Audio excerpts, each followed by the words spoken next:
Good evening, ladies and gentlemen. I have to be very honest that when I was 17 and 18, when I became, respectively, when I became Miss India and Miss World, it was the beginning of me even entertaining the idea of show business in my head because I wanted to be an engineer. I was a physics math student. I wanted to be an aeronautical engineer. I wanted to build planes. I wanted to be in NASA. I come from an extremely academic family. No one in my wildest dreams in my family had imagined show business as a career.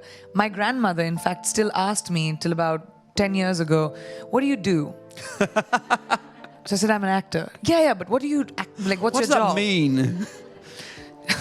Yeah, trust an Indian grandmother to ask you that.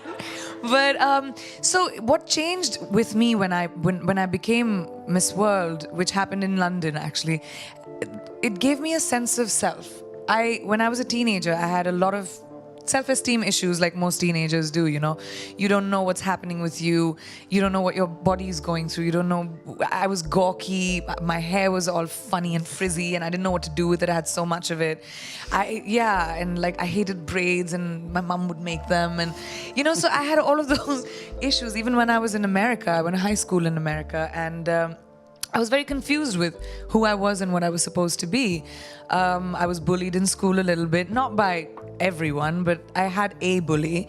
And she just made my life miserable and used to, you know, hate on me basis where I came from. I think that's probably all she knew to hurt me. She used to call me curry, she used to call me brownie, she used to say, "Go back to your country on the elephant you came on." And it got really, at 15, it got really hard for me. Sure. So I decided, you know, I want to go back to India and I went back home. And I feel like that's when destiny played its game. My mum randomly sent photos without telling me to Miss India. I didn't know. I just thought that they called me because I was discovered. Yeah, teenage egos.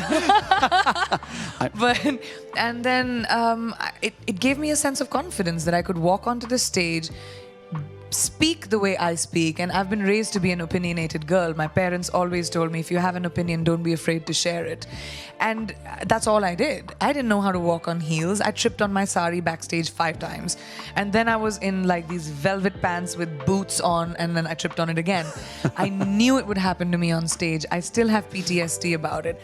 But I'm just saying, like, it gave me a sense of the fact that my personality and the way I speak and my confidence is what won me that crown, made me feel like confidence is your best accessory. There is nothing else you need. The only thing you need to wear well is your confidence. It is such an honor for me to be here tonight in this iconic UN building celebrating UNICEF's 70th anniversary.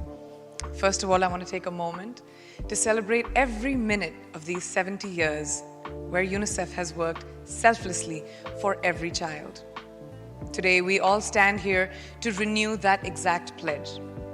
To every single person involved in UNICEF, keep doing what you're doing because the world is a better place because of you. My involvement with UNICEF started 10 years ago in India. Today, I stand here humbled, enriched, committed because of that exact experience. I want to thank the India team who has worked tirelessly with me for over 10 years now for the amazing journey so far. And I want to thank UNICEF for giving me this opportunity to extend the work that I can do to the world. Everywhere we look today, you can see the advancement of man, how the human mind has basically invented, created, and built a whole new world. Yet strangely, every time that I have been on the field, I've wondered how that same human mind continues to allow the exploitation of children across the world, where girls are being denied to go to school, where children are living without clean water, medical care, protection, even food, where their bodies and minds are unprotected from violence, abuse, and exploitation, where they are targets of war. Every day, horrifying images, fresh horrifying images flash across our screens. A 10-year-old girl dressed as a bride, marrying a man twice her age. A boy sitting at the back of an ambulance trying to understand what just happened to him. A girl watching her brother go to school as she prepares for another day of housework. a boy's lifeless body washing up on a beach far, far away from his home. Ladies and gentlemen, people of the world, we ask you to join us today to become the collective voice of oppressed children across the world in our fight against the injustices that they have had to endure every day.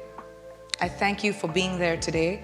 I'm humbled, inspired even more as I look around and I listen to everyone here, not just to be a part of UNICEF, but to be involved with all of you individuals who have selflessly dedicated their voice, their time, their heart into helping the world see light, that we are seriously endangering our future, which is our children. I recently read a quote somewhere that being human is given, but keeping our humanity is our choice. So let's choose humanity.